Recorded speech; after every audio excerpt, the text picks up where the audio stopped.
Well, happy Monday, all you beautiful Texans. Welcome back to the James Show. It's News Talk 820 WBAP, now on FM at 93.3. Well, one step closer to World War III. So many headlines today. We have the Daniel Penny verdict. We have the dude that shot the United Health CEO, got caught at McDonald's in Pennsylvania. You couldn't at least gone to like an Arby's or something. But the next step in World War III just happened over the weekend, too. In fact, I guess technically it happened yesterday in our time. Bashar al-Assad, the leader of Syria, has been run out of Damascus. And, this is probably the biggest story, historically speaking, that's going to be mentioned in the history books. So here to help us break it down, once again, we're becoming good friends with so much calamity these days. Dr. Jeff Brodeur, an internationally recognized expert in chemical, biological, radiological, nuclear issues at Rigaku Analytical Devices. So my big question is, Dr. Jeff, if Assad's out, who actually took over? Yeah, good afternoon. Good to be with you again. So that's a great question. It's ungoverned territory, as I would describe it right now. This gentleman was the younger of two brothers. He was never earmarked by his father to take over the country. You're talking about Bashar? Unprepared. You're talking. I am. Yeah. Yeah, he was woefully unprepared. He went to school, became a physician, ophthalmologist, I think. Then had to come back home quickly because his brother died in a car accident. His father died, and he took over in 2000. And he basically, it sounded like, based on what I've read, he tried to bring in some Western values into Syria, and things looked good until the Arab Spring hit. And about 2011, things went downhill from there. And he just couldn't hold out, even with Russian and Iranian support. So right now, as I look at the landscape, the players inside of Syria, which will dictate the future, is Turkey, Russia, Iran, the Kurds, a footprint of ISIL, which brings the United States in there to fight those terrorists, and then any number of mercenaries. And I think the blueprint for what this country is going to look like in 10 years is what we see in Libya, ungoverned territory, and you have tribal warlords that are going to claim geography. So how does this affect us? I mean, I guess it could have reverberations throughout the oil markets, or does this hurt us with Israel or Iran? Like, what's the effect on Americans? Well, I think for Americans, what we need to remember is it is now a black market for all weapons of war to go anywhere in the globe. So now your AK-47, your T-72 tank is going for like 25 cents on the dollar. And remember, they have a chemical weapons agent capacity. So if you got sarin gas on your Christmas list. That's right. And so that too is available there, and they have the facility and the scientists to produce more. And there's nobody that's in charge to tell them to stop or produce more. So that's what it looks like. And all of those can be spread throughout the world, on top of the fact that it is also ungoverned territory, so it's a safe haven for nefarious actors and groups. So what does this mean for Israel? I saw they immediately stepped up and took the old Golan Heights back. Are they going to get to keep that? That's a very, very good question. I think Israel took advantage. Israel is partly to thank for this, because experts suggest that because they decimated Hezbollah in Lebanon, and Hezbollah was the number one actor supporting Syria, that they were unable to do so. Russia is preoccupied with Ukraine right now. So basically, they were left unto their own government forces to defend their own country. And as I understand it, 14 years into this, they just laid down their weapons and went home and said, "You can have it." I can't blame them. That's Syria gets old after a while. It does. Yeah. So next question here for Lebanon. Lebanon's been tormented by Syria for decades. Does this mean they're finally going to be free of being bothered by their neighbor? No, I think Lebanon's tie is Hezbollah, which goes to Iran. I think all roads lead back to Iran. Really? That Iran is the single problem. If Iran can be neutralized or influenced to play nice with everybody else in the sandbox, literally and figuratively, then I think we'll find peace and some resolution to this. But I think as they continue, and most importantly, they have the resources to export all of this violence out to their axis of resistance, then we're just going to see more of the same. Well, the other side of the T chart here, because Assad's a complex guy, is out of all the people you see leading countries in the Middle East, this guy doesn't look like he's running around in his pajamas. He doesn't have a long beard. He doesn't have a big mustache. He doesn't wear like the blanket on his head. And I'm not saying this to be like dismissive or irreverent or reductive. I'm just saying, like, to the Western world, they dress different. He dressed Western. He's in a suit and tie. He doesn't have a beard. He has shortcut. He kind of looks like my old neighbor Freddie. Well, sure. His graduate education, his medical school was in London. That's where he met his bride. And he tried to, in the early years of his leadership of the country, he tried to bring some of those Western values in. I mean, they almost had their version of the stock market stood up. And things were, I mean, there was a light at the end of the tunnel until the Arab Spring hit. The challenge that he had, I think, is that both he and his brother and his father were very proficient at crushing skulls.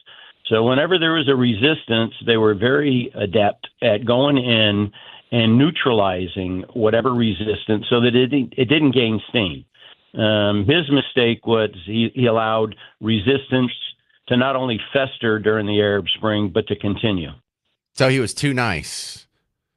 Yeah, in that part of the world, strength rules the day. Well, and then he's too nice of a guy. Dr. Jeff Brodeur, the guys that are taking over, they're not running around in suits and ties with a Western education. Is this going to be an improvement over Assad? Well, I hope so, but I would tell you, I see nothing but chaos in the future. And that chaos is going to spill over. Again, nobody is going to accept a Syrian passport anymore, right? I guess. Well, look, he seems to be like a pretty bad leader, but in that part of the world, it gets a lot worse than him. Yeah, it does. Sometimes the best solution is the least worst solution. All right, how do we find your work outside of WBAP?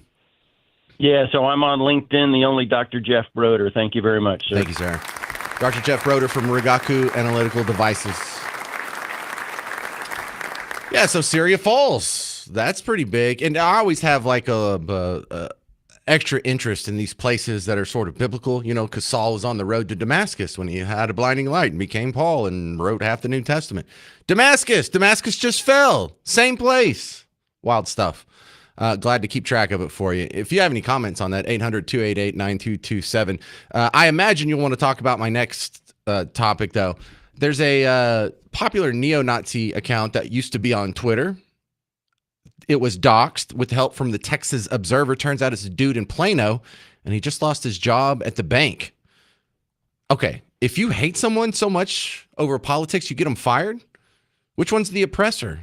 But really, should neo-Nazis be identified and fired like this? What do you think? 800-288-9227, 800-288-9227. I'm going to drop a big nuclear bomb on this in about four or 5 minutes on The James Show. News Talk 820 WBAP, now on FM at 93.3.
Hey there, welcome back to the James Show. I'm your host, James Parker. Neil Sperry is joining us for something that has been going on about as long as I've been alive. Christmas is caring. And this week, during our broadcast from 6 a.m. to 7 p.m., you need to donate. We're asking for donations. And this is all for the Denton State Supported Living Center. Now, I've been listening to y'all talk about this all day, Neil, but when it comes up, tell the person who just turned on the radio for the first time today what this place does, the Denton State Supporting Living Center.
Thank you, Neil Sperry.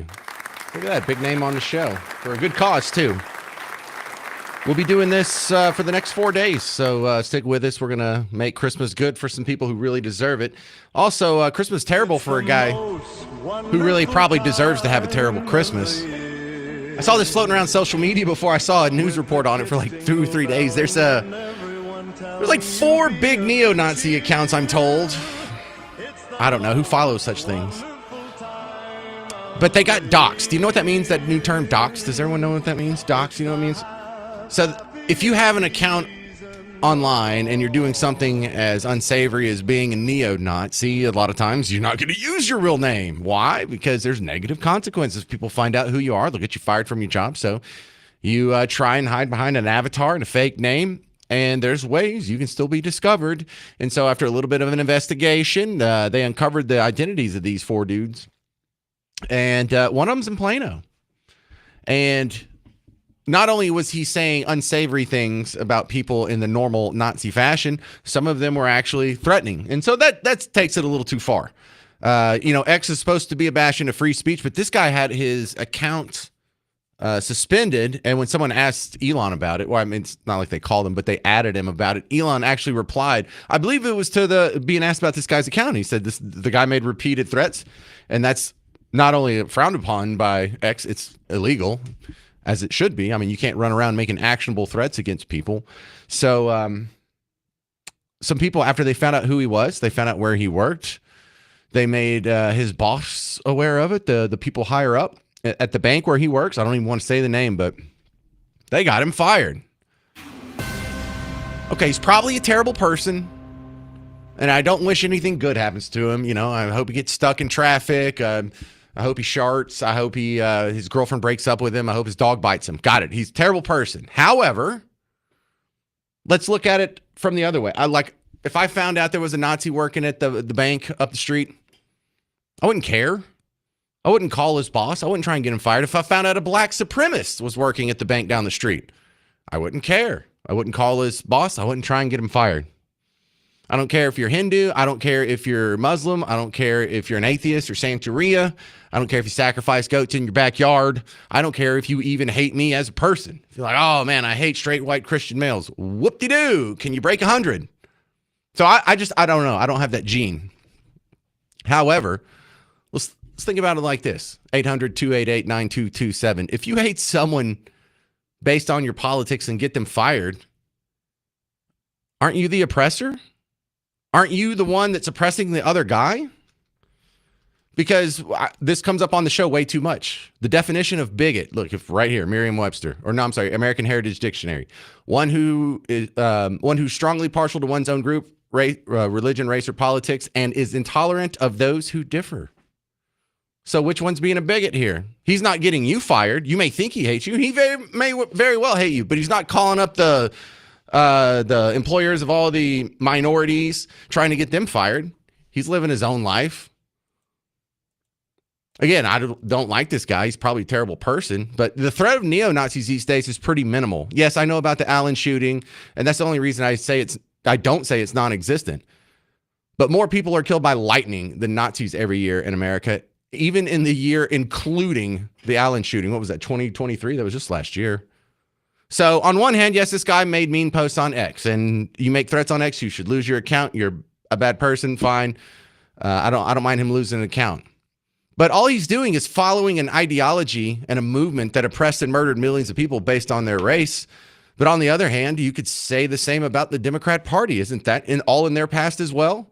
I mean, who has a worse past, the Nazis or the Democrat Party? The party of slavery and Jim Crow and segregation? The party of the Trail of Tears, the party of internment camps during World War II, the party of the Ku Klux Klan, the party that was doing all the lynching. Neo-Nazis are bad because they are the continuation of the party that brought you all that fascism, racial quotas, war, gun control, universal health care, public windmills. And if I must say, just a tad bit anti-Semitic. How is that different than the Democrat Party? Remember Hitler, the old art school dropout vegetarian? If they're so bad, why did the Democrats get a pass? And really, the question is, should neo-Nazis be identified and fired like this? Or should they only be fired if they make violent threats like this guy did? 800-288-9227. 800-288-9227. I'm James Parker. It's The James Show. News Talk 820 WBAP, now on FM at 93.3.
Hey there, welcome back to the James Show. News Talk 820 WBAP, now on FM at 93.3. The manhunt is over for the assassin of the United Health CEO, and it doesn't even seem real. His name is Luigi Mangione.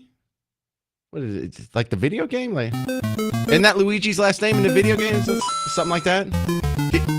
Yeah, give me two of those. No, I think Mario was his accomplice. Yeah, Mario was the guy. I don't know, the brainchild behind the whole thing. Tracking the story has been our friend Scott Baradell from Idea Grove. This guy was busted at the McDonald's in Altoona. CH, a listener, already texted in and said he should have just used the app. I think that would have been the smart move. He wishes he would have. But give me some details. What do we know about Luigi here, Scott? Well, we know a few things. It's all just coming out now. But I mean, he was a very intelligent, well-educated young man. He was valedictorian of his high school class. He went to UPenn, an Ivy League school. He seemed to be a brilliant guy. He also was a fan of another brilliant guy who murdered some people, and that's the Unabomber. Who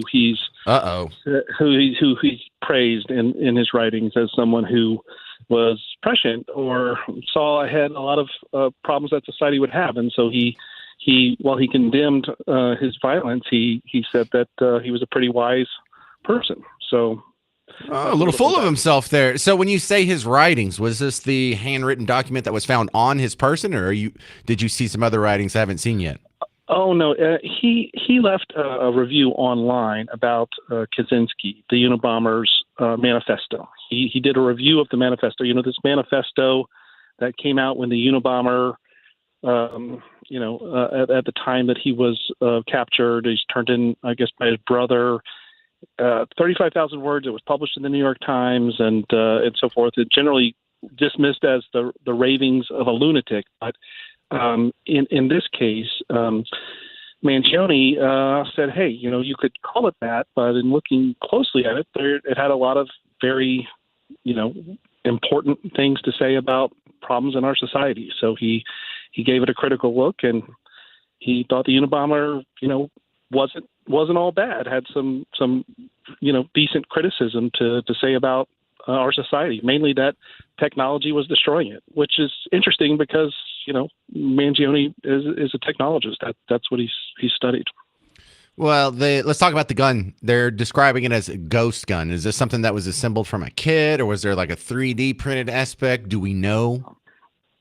Not that I'm aware of, but yeah, I saw this ghost gun. He's got kind of had a silencer with it, and my understanding is that when he was captured, they found all that. So they found that paraphernalia that he'd used. So, do we know the motive? No motive has been released. It sounds to me like this was a case where we don't know yet if there was a personal angle to this, maybe something that happened with United Healthcare related to his family or an insurance situation, or if it's just the larger issue of the problems and all. You've seen all the comments on social media, and I'm sure we all have mixed feelings about it, where this is an innocent person who was murdered, and he's a dad and a husband, but I'm sure you've seen all the social media comments that were people venting about, sorry, thoughts and prayers denied, and all this kind of all this anger about the healthcare system, right?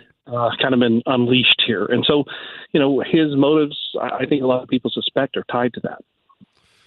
Yeah, I think that's speculation that's probably going to be borne out to be true. Well, anything else that we learned about this guy?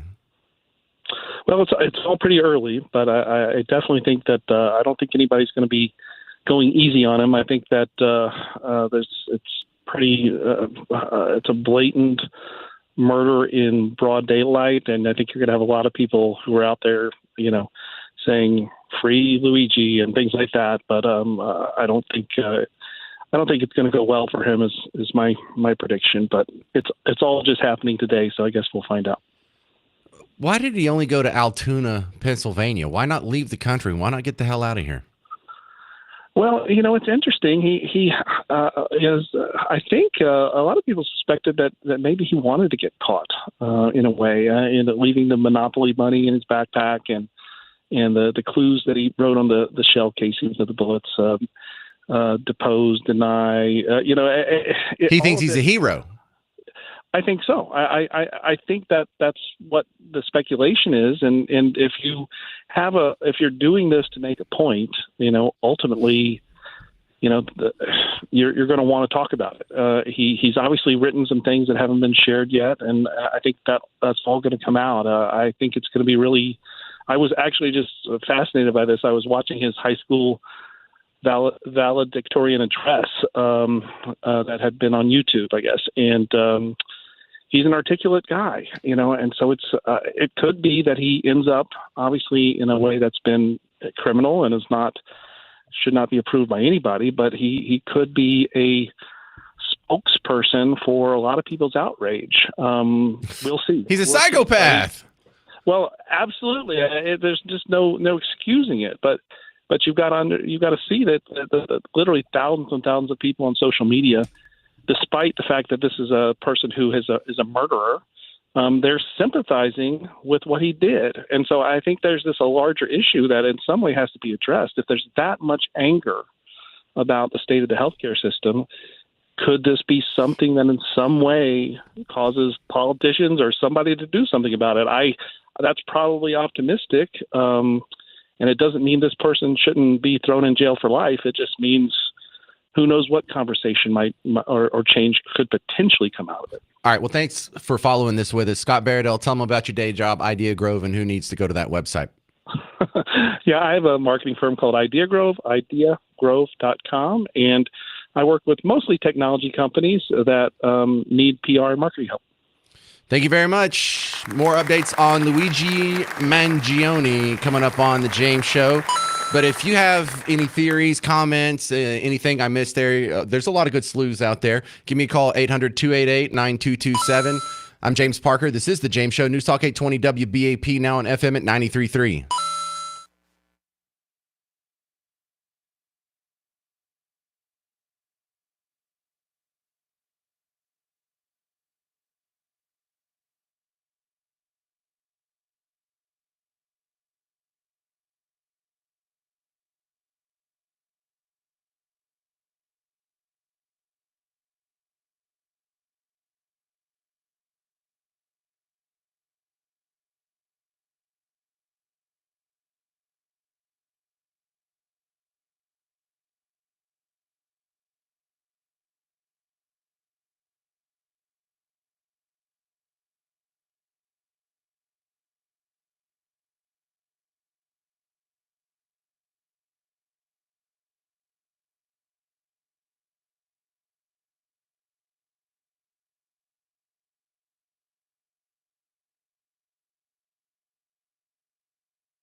Hey there, welcome back to the James Show. News Talk 820 WBAP, now on FM at 93.3. I am your host, James Parker. If you want to be a part of the show, 800-288-9227, 800-288-9227. A lot going on today, so let's try and keep it just focused on the headlines today. Number one, Syria got overthrown. Number two, popular neo-Nazi account on Twitter was doxxed. It's a guy in Plano. He got ran out of his job. You okay with that?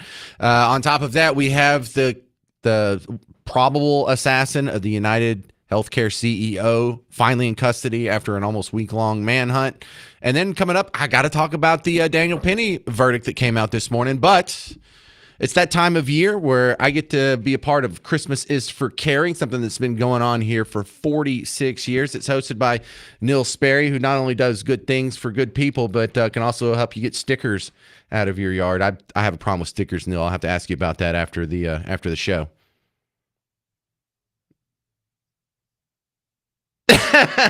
I tried that already. Yeah.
Thank you, Neil Sperry. There's 371 residents. Let's get them all a Christmas gift.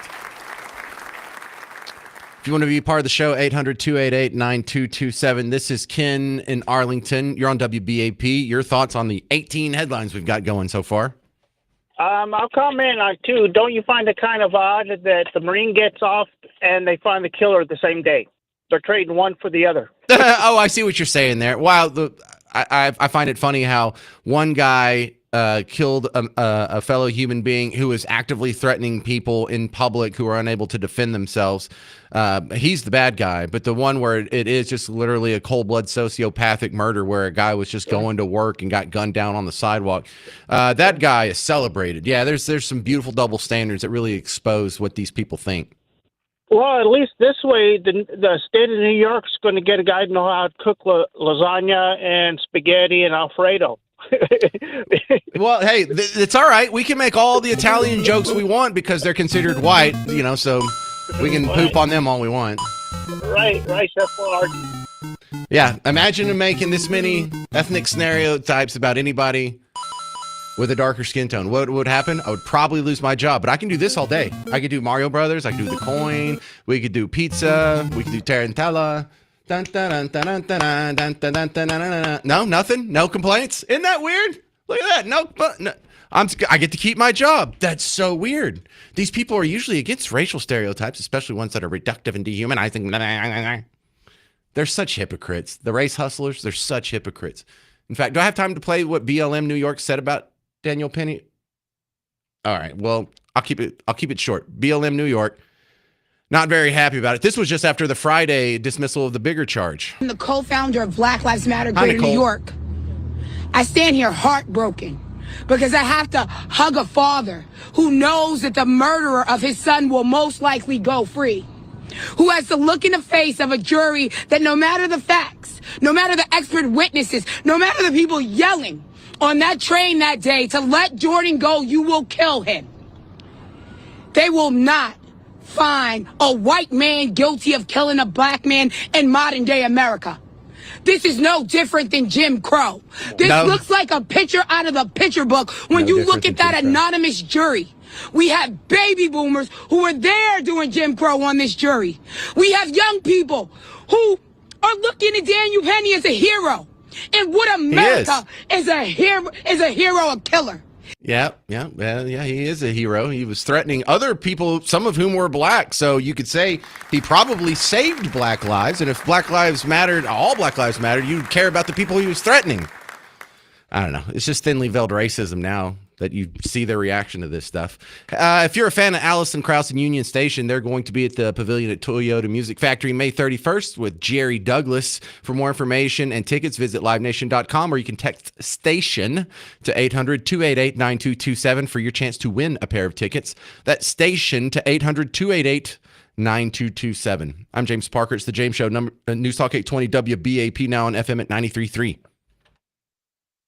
Sports fans, James Parker here for the Prize Picks app. Dude, did you hear my new commercial for Prize Picks? I cracked myself up. And I was making the point that the Prize Picks is so fun, it even makes watching the Cowboys fun. And it doesn't matter, even if they get blown out of the water. You can turn that into real money. We know our team better than anybody else. So when you go on Prize Picks and you look at those stats, you know Cooper Rush is not going to throw for 200 yards. Oh, my goodness. You know that Joe Burrow is about to light it up tonight. Joe Burrow is going to go off like the 4th of July. You know how they do the fireworks display behind the Statue of Liberty? That's going to be Joe Burrow in about 5 hours. Go make some money off of it. Download the Prize Picks app. Try it. With your first $5 that you play. If you use promo code WBAP, I'm going to get you $50 in promo cash to play with. So download the Prize Picks app. With your first $5 play with that promo code WBAP, plus it helps me keep my job, I'm going to give you $50 in cash to play with. So go have a little extra fun with the Cowboys game tonight. Download the Prize Picks app and run your game.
Hey there, all you beautiful Texans. Welcome back to the James Show. It's News Talk 820 WBAP, now on FM at 93.3. Let's go.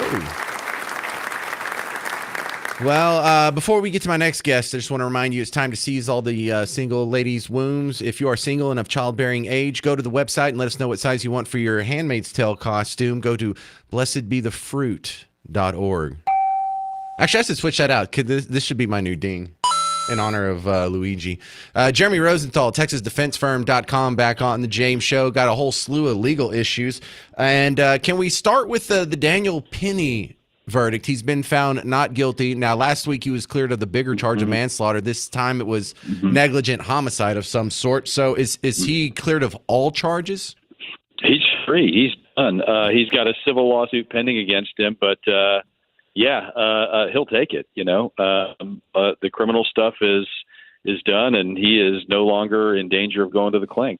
Well, I listened to the Black Lives Matter response to it, and when you get past all the race focus, they brought up the choke law. There was the Eric Garner chokehold law that was passed, I guess, about 10 years or so ago. Did that not come into play in this trial? Well, the prosecution didn't ask for it, and he wasn't charged with that. So I don't think that they can retroactively ask for it. And if the jury acquitted on the theory of self-defense, the self-defense, I think, would cut through an illegal, what we would call a manner and means, the way that you do it. So I don't know that was an issue, and it maybe some Monday morning quarterbacking. All right, so he's all in the clear of the criminal charges. What is he facing with a civil lawsuit? It's like OJ, right? When you get sued, the standard is lower. So just money. It's money, and the jeopardy does not bar, if you will, somebody from suing you. Jeopardy is between you and the government, and it's life or limb, quote unquote, as from the Constitution. So it's a lower standard of proof, and like OJ, OJ was able to be he was acquitted of all the criminal stuff, but everything he made for the rest of his life was paid to the Goldmans and the Cole Brown Simpsons family. I don't know that that's what happens here, but yeah, certainly a great day for Daniel Penny. He walks out the courtroom a free man.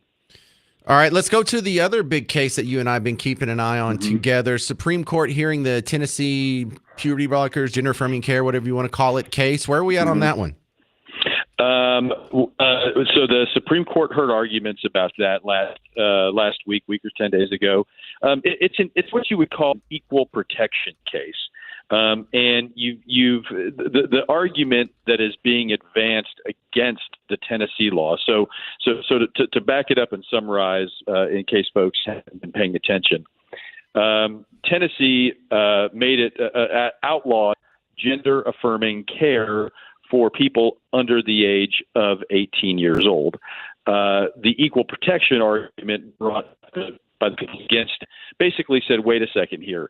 Are you saying I can get hormone treatments so long as I'm heterosexual? Because if I'm getting hormone treatments for some other reason, then that's an equal protection violation. Oh. But there's such thing as straight people who are trans. I know them. Okay. James, you get out and about the world. I am studying the law all day. So look, man, I'm okay. Well, yeah, then I guess you're problem solved. You go in there and say that, you're straight and they your hormones. But here's the big issue with this that folks need to kind of take home and think about. Your swing vote on this is actually Neil Gorsuch, of all people, because you've got the 6-3 conservative majority, and you've got one to spare, and believe it or not, the ones that you have to worry about, conservatives, are Neil Gorsuch and maybe even somebody like Amy Coney Barrett. Neil Gorsuch in 2020 authored an opinion that said that gender identity discrimination is sex discrimination under the Civil Rights Act. Gorsuch wrote that? Gorsuch wrote that, and that has been extremely unpopular amongst conservatives. So, look, probably the Tennessee law gets affirmed. But I don't think it's quite as close as people. I think it's going to be closer than people think. All right, I'm just springing this one on you because I don't know if you saw the story. There's a guy in Plano who, under a secret identity, was running a neo-Nazi Twitter account. He got doxxed. Turns out he works at the bank up in Plano, and they got him fired. Is there any? Not like I'm asking for protections for neo-Nazis, but what does the law say about that? Can your employer just let you go because of your political leanings, no matter how ugly they are?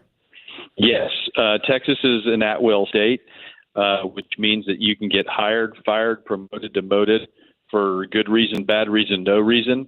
The protected statuses under the Civil Rights Act, back to that thing, your protected statuses are going to be your race, your national origin, your gender, things that you cannot control. Right, essentially, and back to the transgender topic again. By your birth, right? Hang on. Cannot control. Yeah, go ahead. What if you're a gay neo-Nazi? Can you be fired? Yes. Okay. So basically, your political opinions can get you fired, and a few things that won't protect your ability to talk about workplace conditions. Federal law protects your ability to talk about wages. So there is some speech that you are allowed to do, but no, you can't be a neo-Nazi. All right, your phone's breaking up, but we're out of time anyway. TexasDefenseFirm.com for Jeremy Rosenthal, TexasDefenseFirm.com. If nothing else, go to his website and judge him based on his looks. Thank you, Jeremy. I appreciate your expertise. Sorry about your phone. Maybe you should lean your head a little bit to the left. All right, coming up next, well, let's compare some of these cases that we're dealing with. There are some threads that kind of go through the United Healthcare CEO getting murdered and the Daniel Penny case and this dude in Plano that's the neo-Nazi. And I'm gonna weave them together next. But you're also going to hear the rest of the statements from Black Lives Matter. They're trying to convince their fellow neighbors up in New York to burn the place down because lack of justice. All that's coming up on the James Show. But if you got anything to throw in there, call in 800-288-9227, 800-288-9227. I'm James Parker. It's the James Show. News Talk 820 WBAP, now on FM at 93.3.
Hey, welcome back to the James Show. News Talk 820 WBAP, now on FM at 93.3. Well, it's definitely Christmas time. I know we still got a few weeks left here. But in the conference room behind the WBAP studios, it's a big, glorious conference room, like you see at the beginning of Brain Candy. If you don't know it, go look it up. But we have some angels in there, some volunteers who are taking time out of their day to be Santa Claus. You're not going to know their name. They're not going to get any credit. They're not going to get any public adulation. Which makes it all the more charitable and beautiful. And Neil Sperry is what is this, the 45th year you're doing this, Neil? That's all right. Got here as soon as you could.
Two 214-525-2550. Thank you very much, Neil Sperry.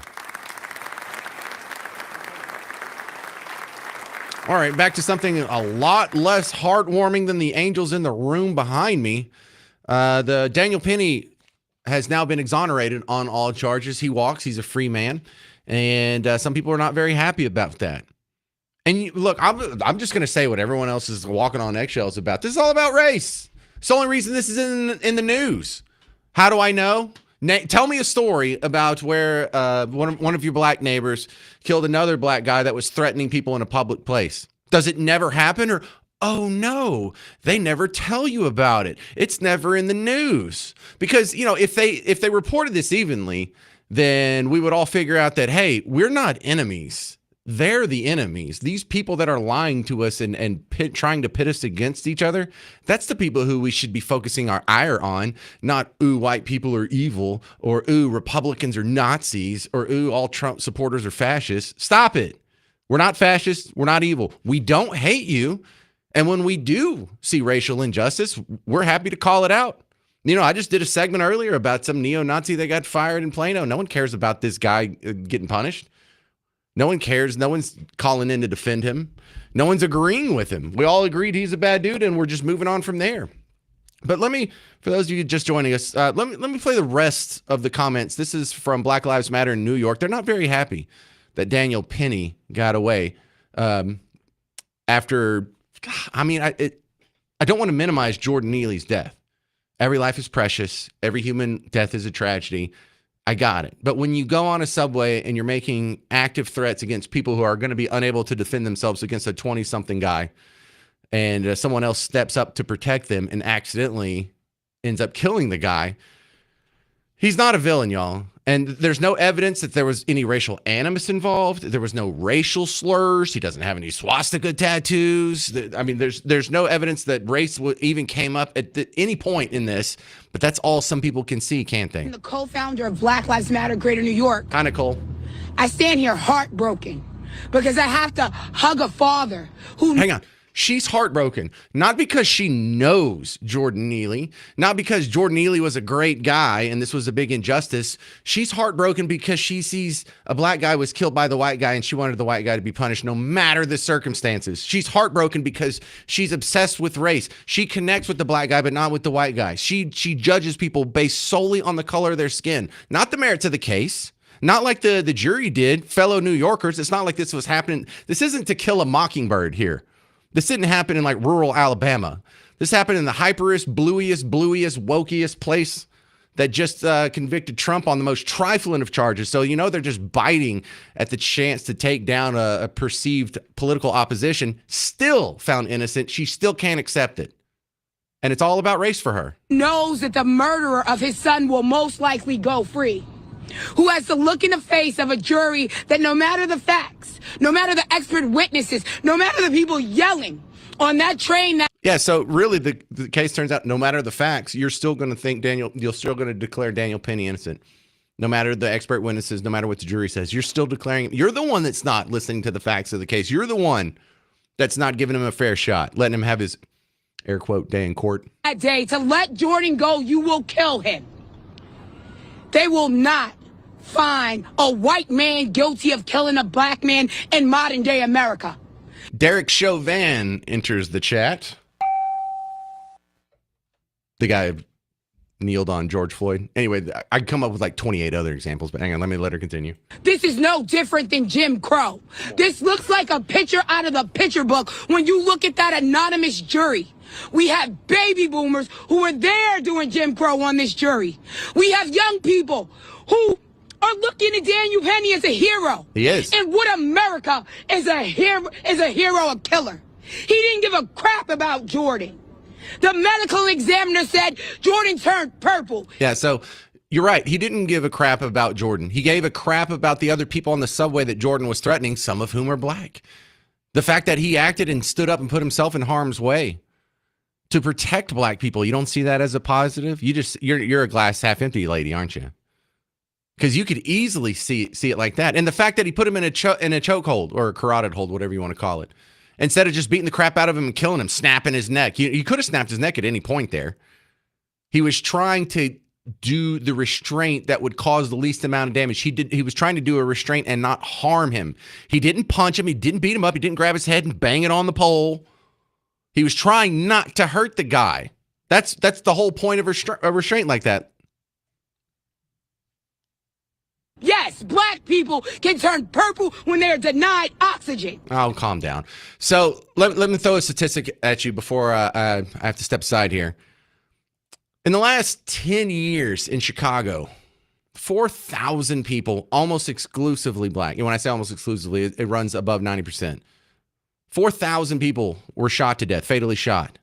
We only have cases on 20% of those. So 80% of the black people that are murdered in Chicago over the last decade didn't get justice.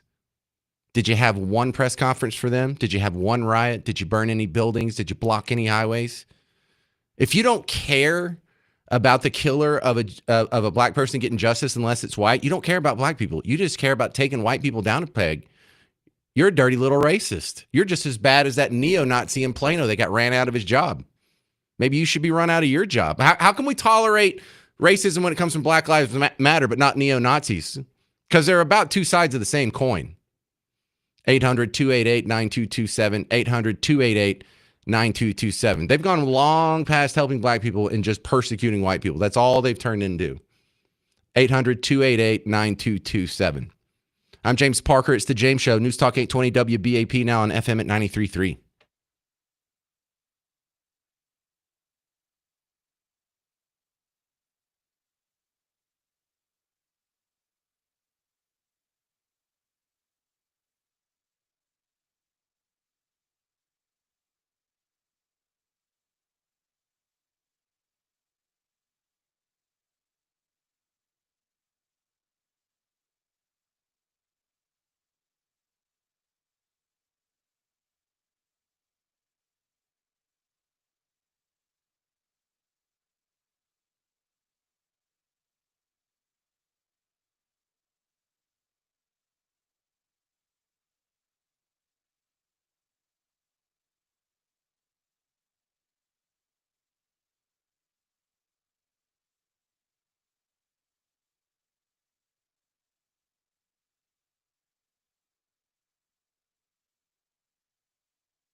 Hey there, welcome to the James Show, News Talk 820 WBAP, now on FM at 93.3. For many people, it's easily the most wonderful time of the year. For other people, it's the most stressful time of the year.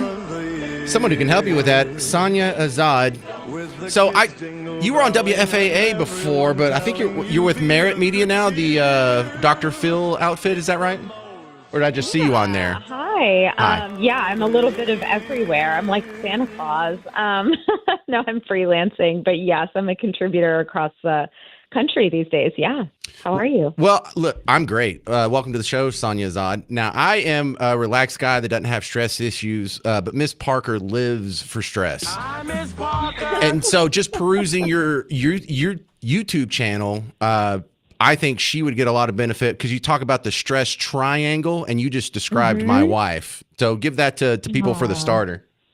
Well, the stress triangle is what I call the head, neck, and shoulders. And a lot of women, yes, we feel that because we tend to carry the weight of the world on our shoulders. So what you're referring to is a video I have online that just teaches you how to stretch as you're breathing. So you're doing intentional breathing, focused stretching in that area.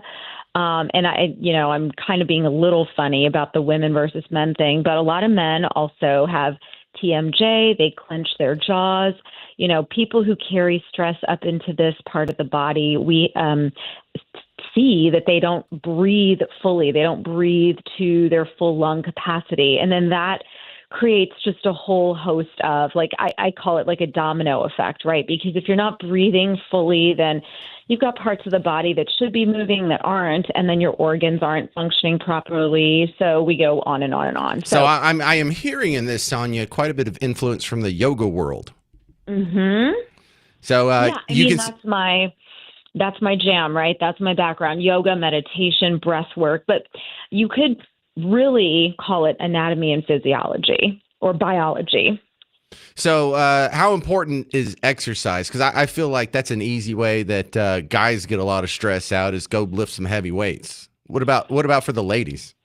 Yeah, I mean, whether you're, and this all depends on, I deal with a lot of women who are in the perimenopause and menopausal stages of life.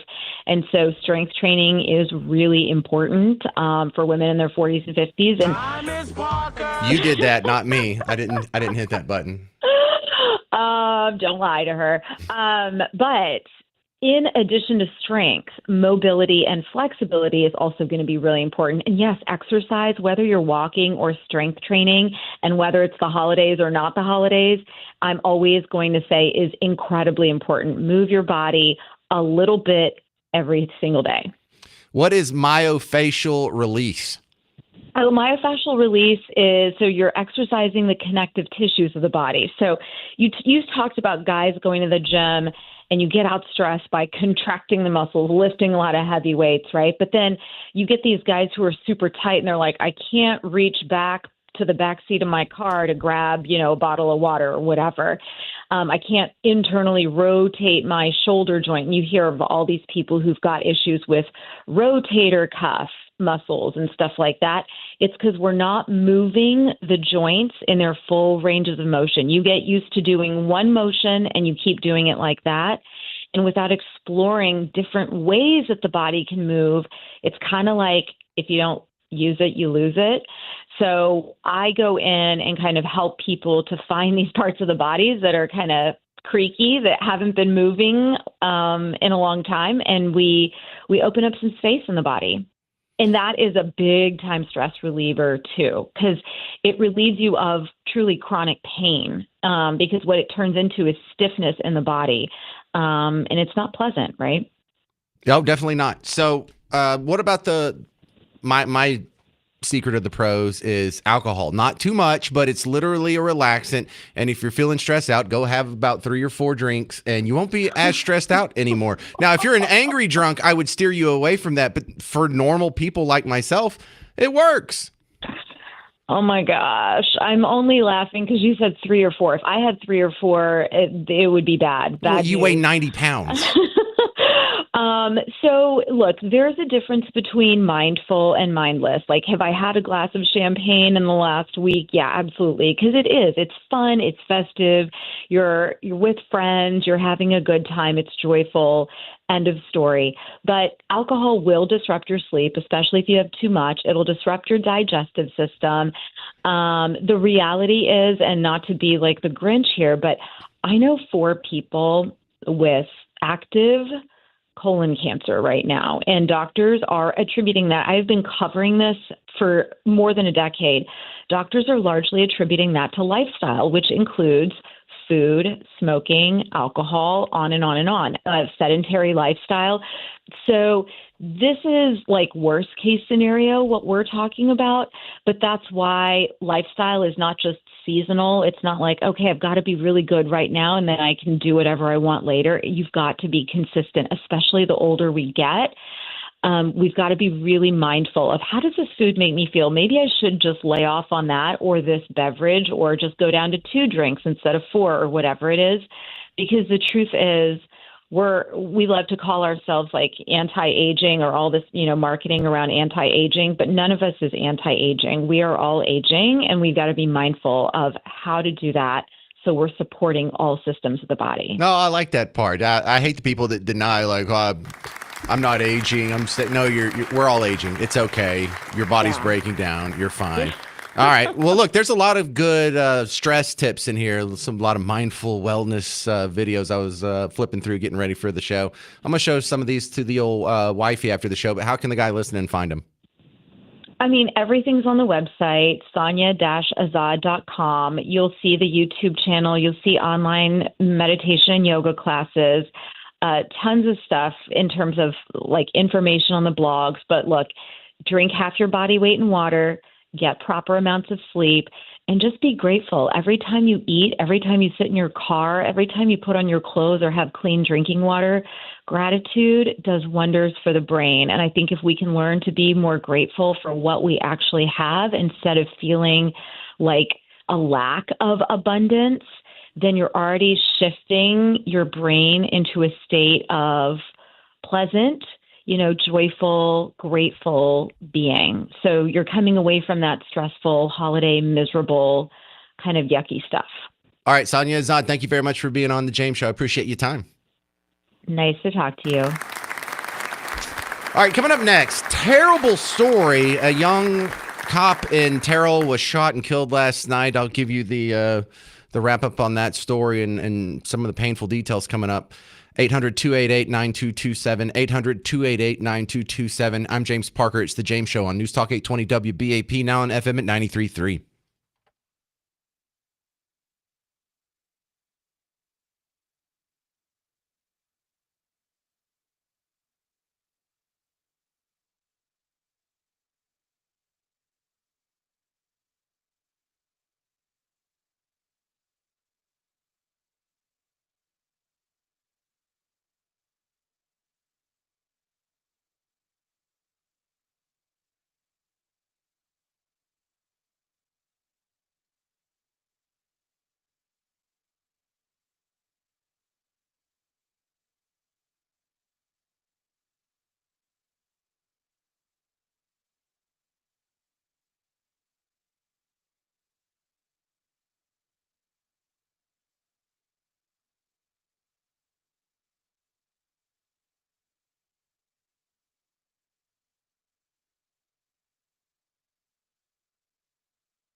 Hey there, welcome to the James Show. News Talk 820 WBAP, now on FM at 93.3. We continue with the great WBAP Christmas tradition that long precedes me, but only precedes my buddy here, Neil Sperry, by 1 year. It's the 46th annual holiday charity fundraiser benefiting the residents of the Denton State Supporting Living Center.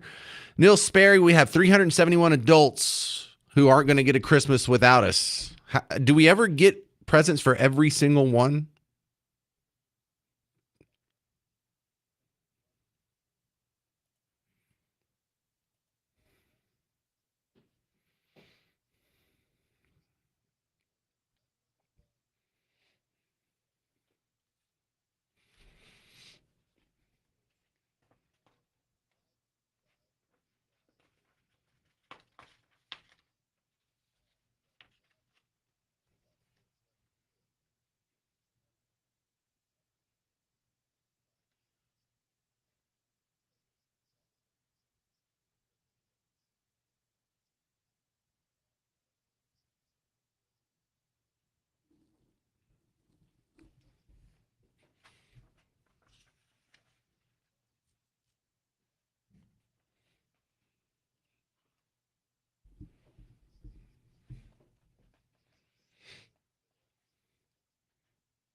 Extra long twin sheets, yes.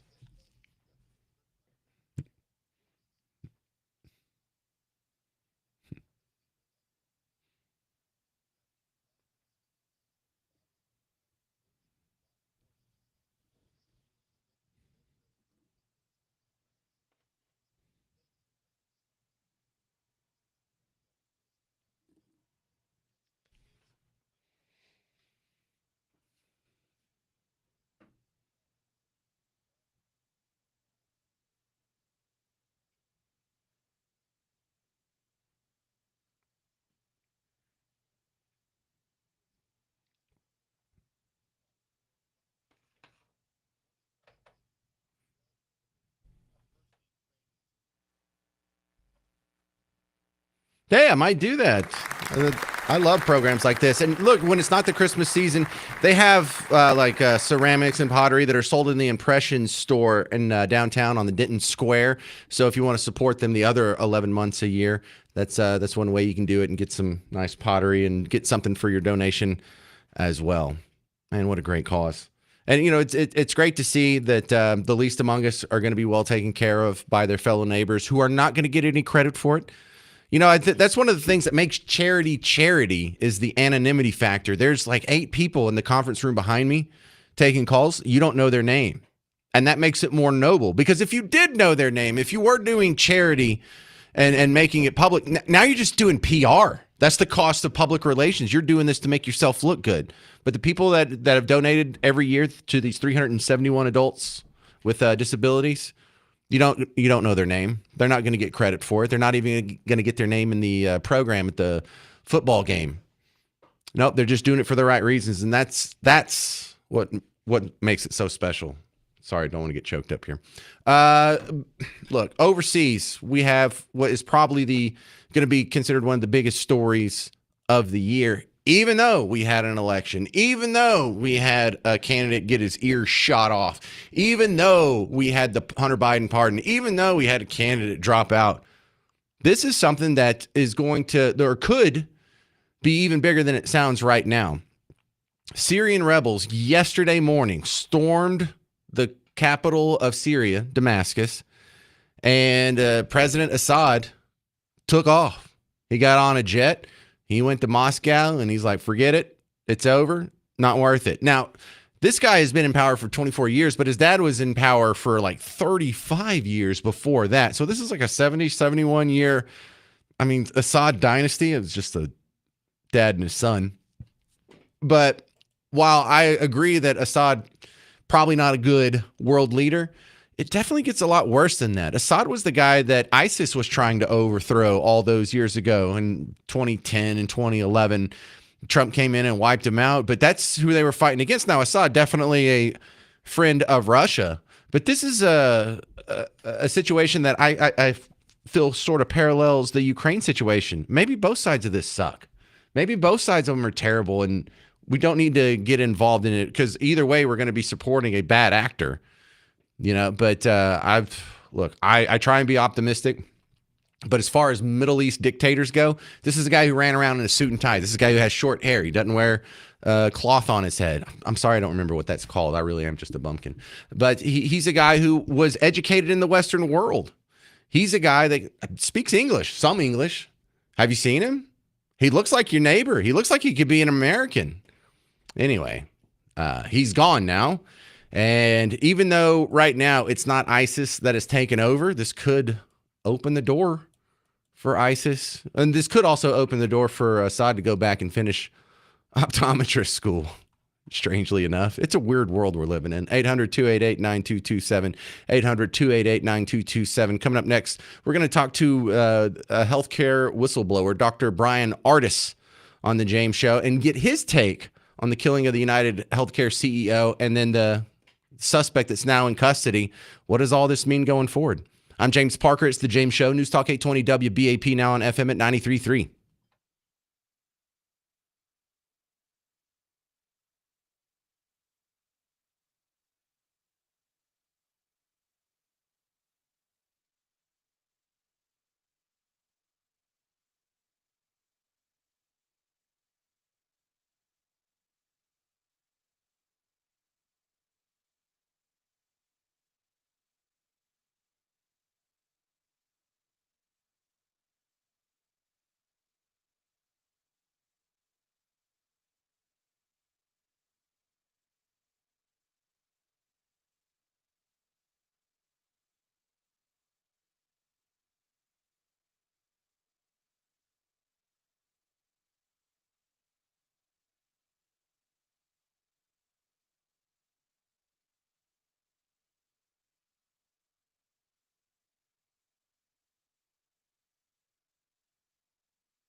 Well, happy Monday, all you beautiful Texans. Welcome back to the James Show. It's News Talk 820 WBAP, now on FM at 93.3. Well, after a almost week-long manhunt, the suspected, alleged assassin of the United Healthcare CEO is now in custody.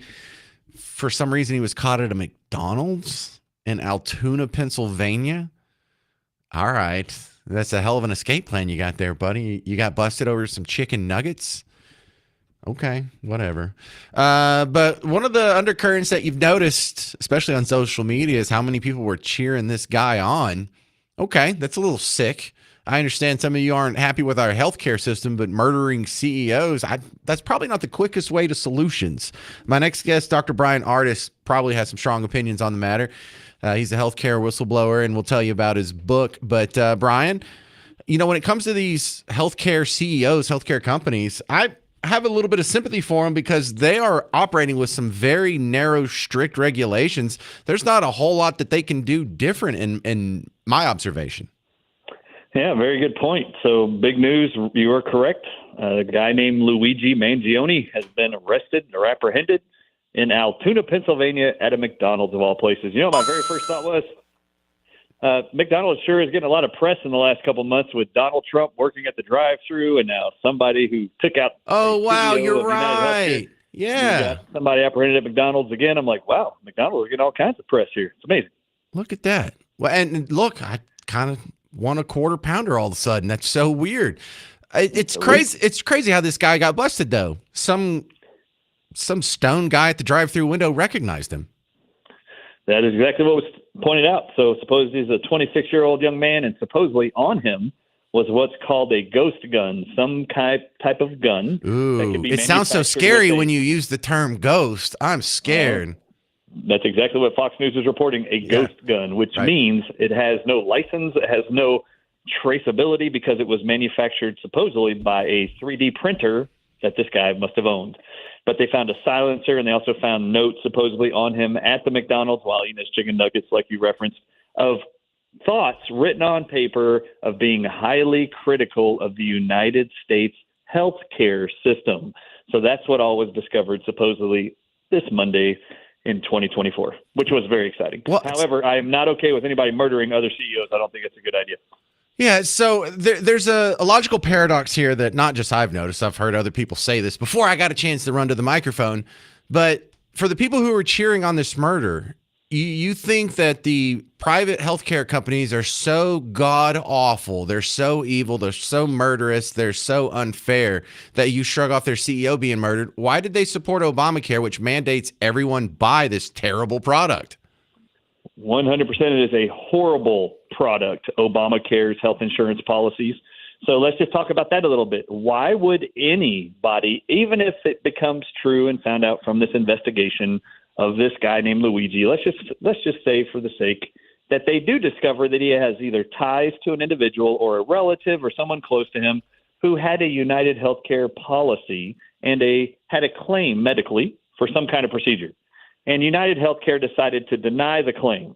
Now, the reason why this has been foreshadowed as who is possibly responsible for this murder/assassination in the middle of Manhattan coming out of a Hilton hotel, if that's really the case, who can argue with the frustration all Americans have voiced in their own homes and with their own pharmacies and with their own medical professionals for the last at least 2 decades, where healthcare providers are denying treatments that their medical professionals are offering these policyholders.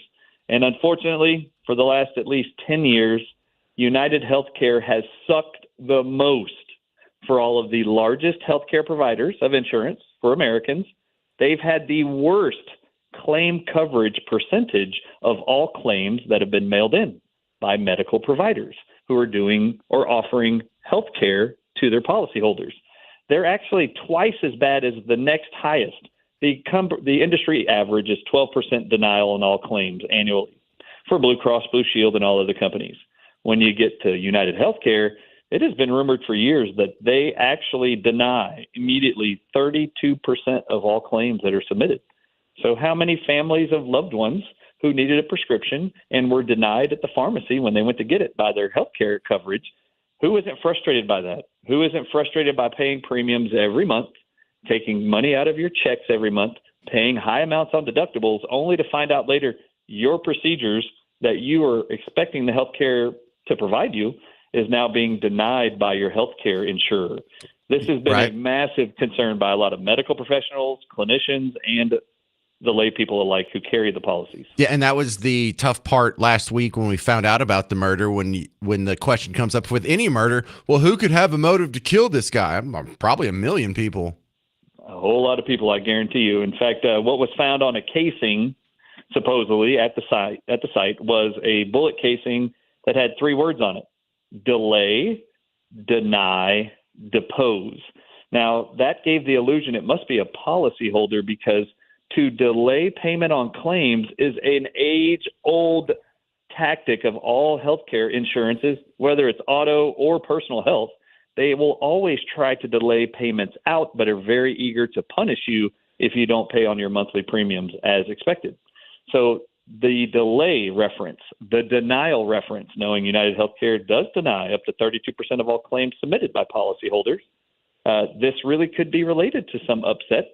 I mean, imagine, none of us know truly. The investigation hasn't even occurred yet, but speculation, you could totally see this really could come. What if this kid had a mother who was told he needed chemotherapy and another procedure for cancer, but was denied whatever coverage for whatever illness, and then that individual ended up dying? Would that make any loved one angry?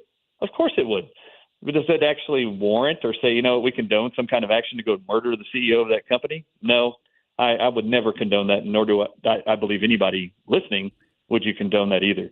There's better ways to handle these, and truth is there's a lot of upset right now and a huge amount of uncertainty countrywide about our entire healthcare system, not just hospitals, not just clinics, not just medical malpractice, and not just health insurance denial of claims. But there is a lot of upset, and you are sitting on the edge of a massive tidal wave of uncertainty, dysfunction, and freedoms taken from us during a pandemic called COVID-19.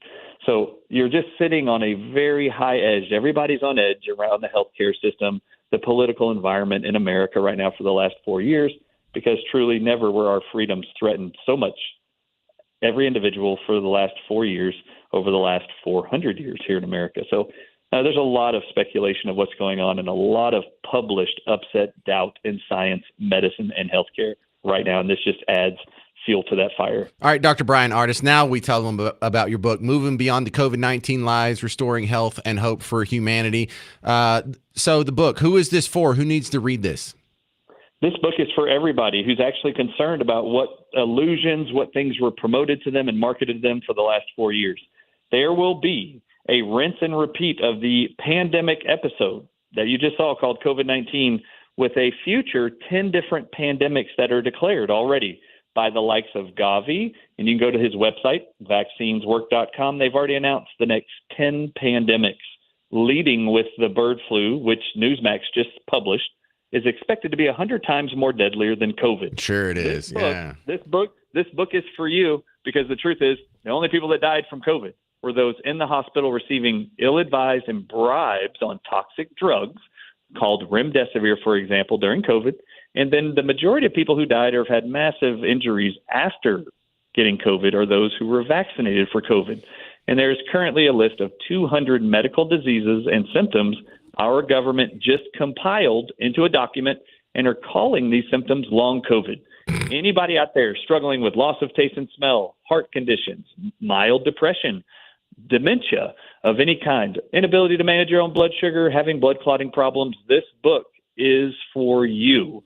And if any of you have been diagnosed or a loved one with a turbo cancer or aggressive cancer or a rare cancer right now, and they were vaccinated for COVID, this book was written for you, because in that book we lay out for you what created every symptom called COVID and now long COVID, which of those DNA testing labs confirmed the individual poisons causing those symptoms, and then I publish in the book what are all of the research, science-backed, proven antidotes for all of them. All right, thedrardisshow.com, thedrardisshow.com, and that book, again, is Moving Beyond the COVID-19 Lies. Thank you, Dr. Brian Ardis.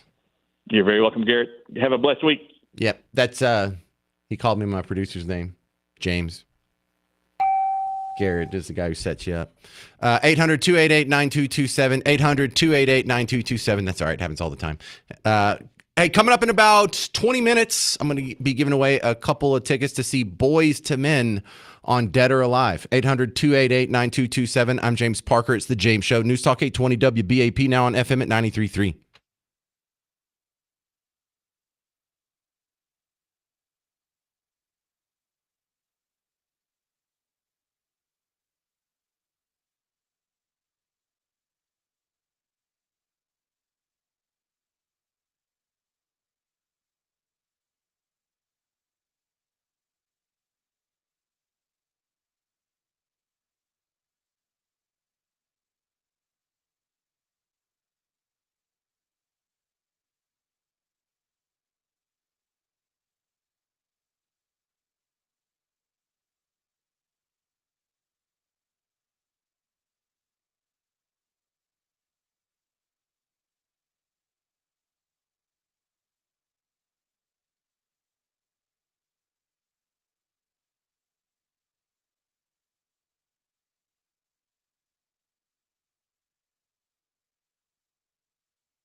Hey there. Welcome to the James Show. Welcome to the James Show. News Talk 820 WBAP, now on FM at 93.3. How you doing? If you want to be a part of the show, 800-288-9227.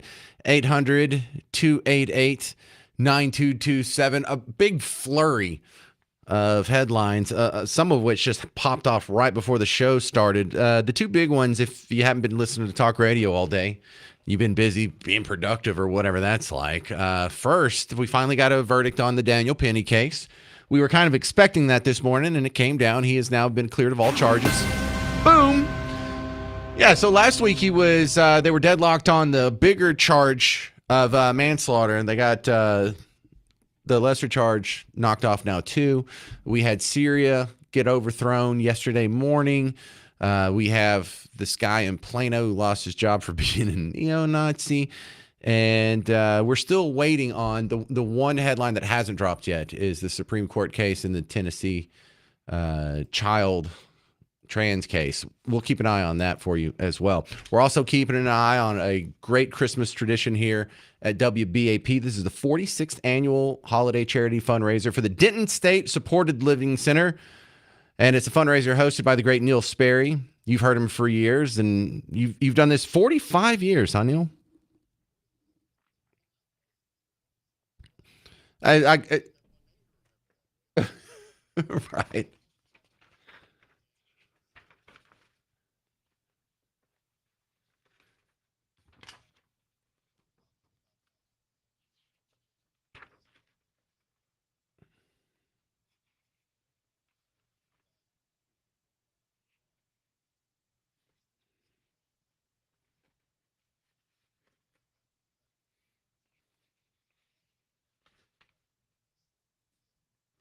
Oh,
thank you, Neil Sperry. 214-525-2550. And if you want to call him Garrett, you can call in. They'll let you call him Garrett. They'll still take your donations, and you can be an angel for someone else. You can give credit to Garrett. I know you want to keep it anonymous and do the right thing. It's all from the board up over there. My producer Garrett. He's the guy who gets all the credit for this, I guess. All right, let's jump back into the headlines here, because I got to ask you a few questions. First off, are you bothered by how happy some people seem to be about the United Health CEO getting shot? Because that brings up the paradox I brought up with my last guest, Dr. Brian Ardis. If people think healthcare is so bad, health insurance is so bad, if it just kills people, if it's terrible, if it's just a bunch of bloodthirsty corporate capitalist pigs taking money and while people die in the street, why did y'all pass a law making all of us buy it? Why do you still support the law making all of us buy it? Do you not understand like the obvious logical paradox here? That's the one that kills me. Okay. Even if I do agree with you, you don't want to repeal Obamacare. You want to shoot the CEO. So what? Another guy can come in and sell the same flawed policies by force, overpriced, deny coverage. I mean, what does that even fix? And so the guy that pulled the trigger, okay, he's a sociopath, if not an outright psychopath. He probably has some personal connection. Maybe his mom got denied coverage, or his grandma, or his girlfriend, or something like that. But for all you people cheering him on, you're cheering on a psycho. You realize that. And you're doing it in an obvious logical paradox. And the brainwashing for you has been imbued so deeply, you can't tell the difference between right or wrong in this situation. You need to go get your head checked if you're okay with that. 800-288-9227. Coming up next, we're going to play Dead or Alive for 2 tickets to see Boys to Men coming to Lucas Oil Live at WinStar World Casino and Resort April 19th. If you want to play Dead or Alive for Boys to Men tickets April 19th, go ahead and call in 800-288-9227 because Dead or Alive's next on The James Show. I'm James Parker. It's News Talk 820 WBAP, now on FM at 93.3.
Well, hey there, all you beautiful Texans. Welcome back to the James Show. It's News Talk 820 WBAP, now on FM at 93.3. So my ratings are good, but I need them to be better, and I don't mind bribing you to listen to the show. So that's one reason we play some great game shows like Dead or Alive. Today we're going to be playing for Boys to Men tickets. And if you're about my age, that's about as good as it gets, doesn't it? Boys to Men, my senior song in high school, we all had to vote on it. It was Boys to Men's version of Yesterday, the Beatles song. It wasn't even that big of a hit. I just went to a very diverse school. That's all right. Hey, I like Boys to Men too. The runner-up, Basket Case by Green Day. That's actually the one I voted for. But Boys to Men Yesterday was pretty good too. We just wanted a psychotic song because we thought that would be funny and we're jerks.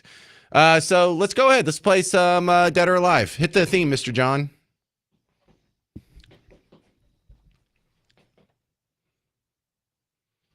Thank you, Mr. Jovi. Welcome to Dead or Alive. I'm your host, James Parker. This is the game show where I'm going to name 10 people named Mary. This is the Mary edition of Dead or Alive. You have to tell me if they're dead or alive. That's all. Daniel and Glen Rose, you ready? Yes, sir. All right, let's get it going here. First off, author Mary Shelley. Is she dead or alive? Alive.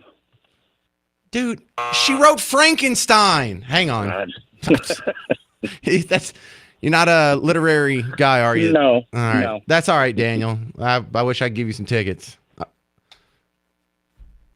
That was a joke entry. Anyway. That's why I throw them in there, just keep you on your toes. Ken in Dallas, you ready for the Mary edition of Dead or Alive? I am ready. Okay. Did you know that Mary Shelley was dead? Yes. Okay. I cracked myself up. Mary J. Blige. I think I'm older than he was, though, so. You know. Probably so. Mary J. Blige, dead or alive? Alive. Yes. It's probably opening for Boys to Men. Dusty Springfield. Her real name is Mary O'Brien. Is she dead or alive? I believe alive.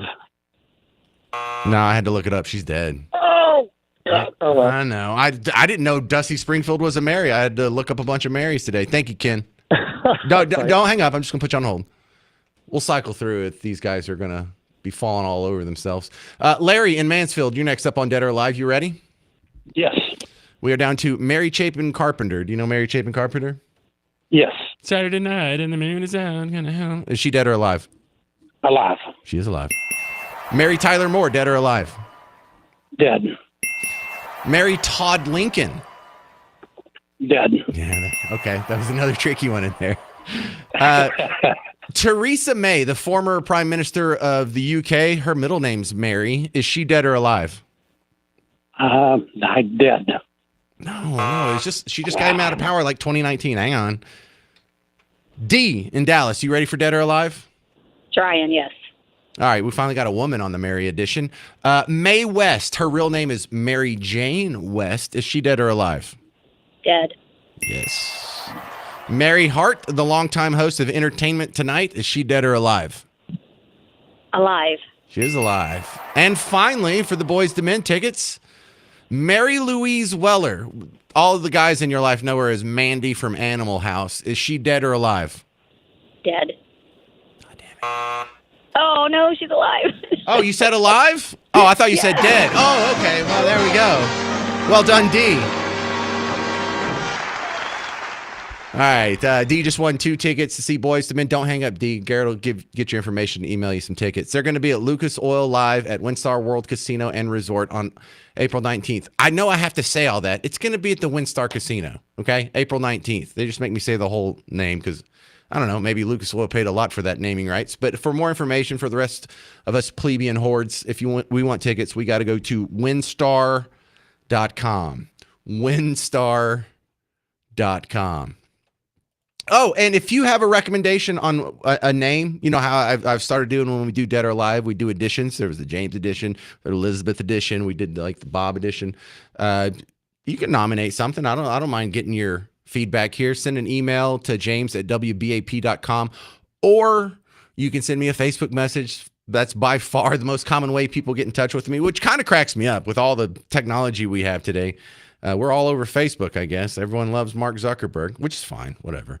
Coming up next, we're going to have an update on a weekly James Show meetup event. I think I want to do one before Christmas, and I'll run some details by you. This isn't the official. I'm just going to throw some details out there, and you tell me whether or not you can make it or not. And then if enough people say, yes, I can make it at this place on that day, then we'll do it. But coming up next, I'll tell you what the place and day is. 800-288-9227, 800-288-9227. If you want to nominate a place, I am narrowing it down to places that have to be either owned or managed by someone who listens to the James Show. Don't give me anyone who listens to the Ticket. I love the Ticket and stuff, but they have enough friends and whatever. They're the biggest, baddest radio station in town. I need to support my people. 800-288-9227. I'm James Parker. It's the James Show. News Talk 820 WBAP, now on FM at 93.3.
Hey there, welcome back to the James Show, News Talk 820 WBAP, now on FM at 93.3. For some of us out there in James Show listening world, we just had our best year ever.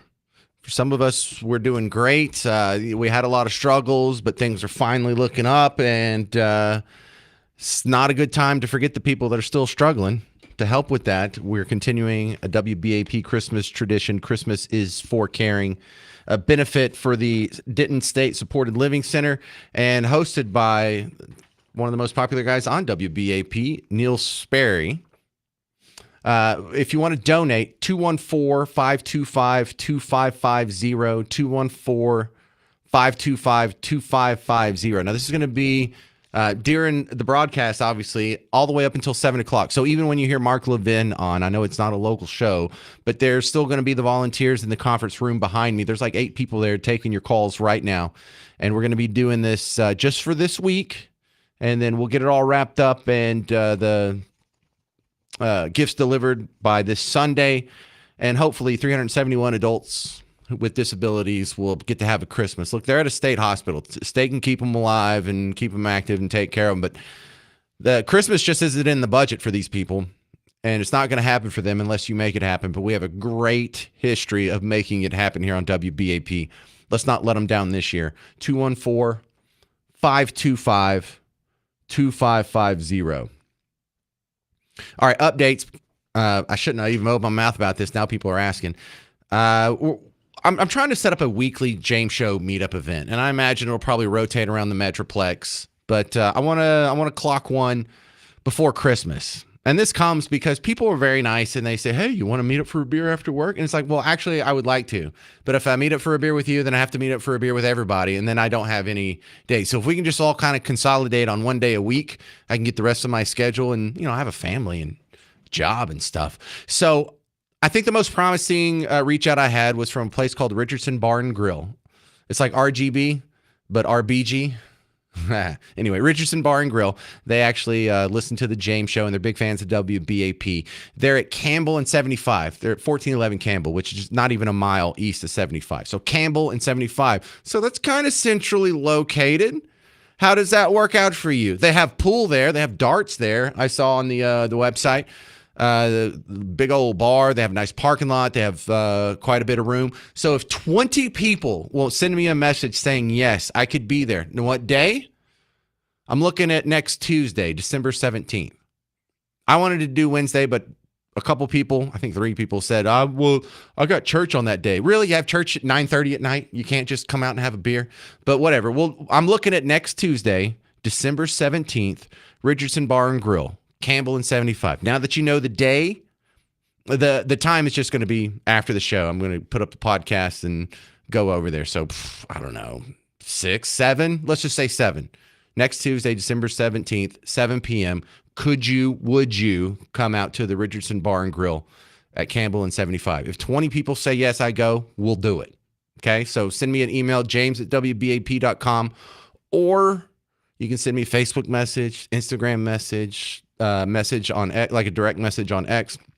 However you get the message, all I need is 20, and then I'll call my friends over at the Richardson Bar and Grill and let them know to expect us next Tuesday. All right, this is my final plea for you today on the Christmas is for Caring.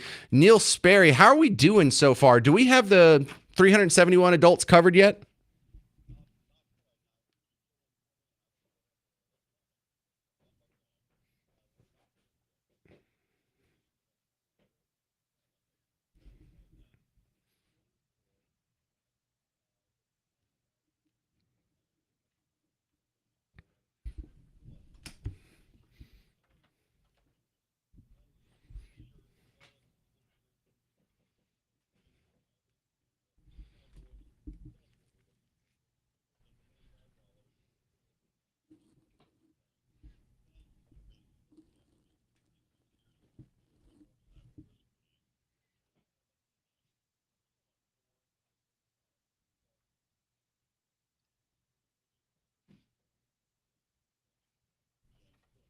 Thank you, Neil Sperry.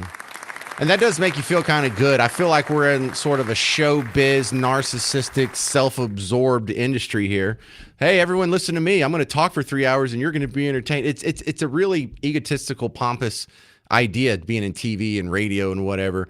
But what you don't see is whenever we do have these drives, like a bicycle drive or a toy drive or fundraiser or whatever, the audience is fantastic. You people who listen to us, you really step up, because there's people, more money has been donated to charity for this one cause today than I've probably done all year. So you guys, thank you. Thank you for doing that. All right. If you're just hearing about the idea of a meetup for the first time, let me reiterate. If you know anyone or you yourself are the owner or manager of a bar and grill or some venue that could hold it, like the Foaling Warehouse or a Top Golf or something, I would really like to do more, but only at places that listen to the show. That's all. I don't think that's too much to ask. So if you're just hearing about this for the first time, offer up your services. Let me know. I am looking for other locations, especially in Tarrant County. I hadn't got anything good over there. And that's not to slight. I got an offer from the Elks Lodge and the Veterans of Foreign Wars, the VFW Hall. And that's fine, and we may end up having to do it there. But if you got any other nominations, let me know. Send an email to james@wbap.com. Or find me on Facebook, whatever else you want to do. All right. My final thoughts on the show are going to be about the terrible story that came out of Terrell last night. What was a routine traffic stop fits the old adage that you've heard too much. There's no such thing as a routine traffic stop. This is what we're talking about. You may have heard in the news, probably heard the news already, that there was a Terrell cop shot and killed last night. Man, he was 28 years old. 28. His family and friends expected him to be at Christmas this year. He's not going to be there. There's going to be an empty chair. And this is ruining Christmas for a lot of people over in Terrell.